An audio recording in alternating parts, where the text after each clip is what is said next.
To ga wani labari da dumi-duminsa, ƙungiyar likitocin Najeriya fa wato NAD ta dakatar da yajin aikin da ta tsunduma na sai baba ta gani, inda fa ta shafe wajen kwanaki 29 bayan sanya hannu kan sabuwar yarjejeniyar fahimtar juna wato MOU da gwamnatin tarayya. Da dai nufin dai bayar da dama don biyan bukatun ƙungiyar da suka daɗe suna nema a wurin gwamnati.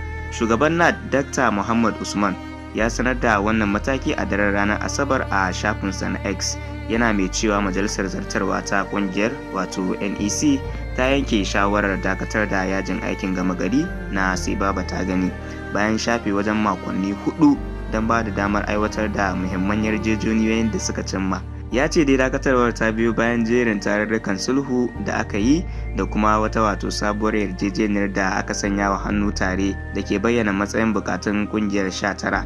To gaskiya dai sashe ko kuma ce bangaren kiwon lafiya bangare ne mai matukar muhimmanci da ya kamata a ce gwamnati ta mai da hankali wajen biya wa likitoci bukatunsu. Allah ne kaɗai ya san rayukan da suka shiga haɗari a tsawon wannan kwanakin da aka ɗiba ana yin yajin aiki domin rashin isasshen likitoci ko kuma ce ingantaccen ƙwararrun likitoci a asibitoci. Wannan na zuwa muku ne kai tsaye daga Nigerian Update tare da ni Abba Hassan.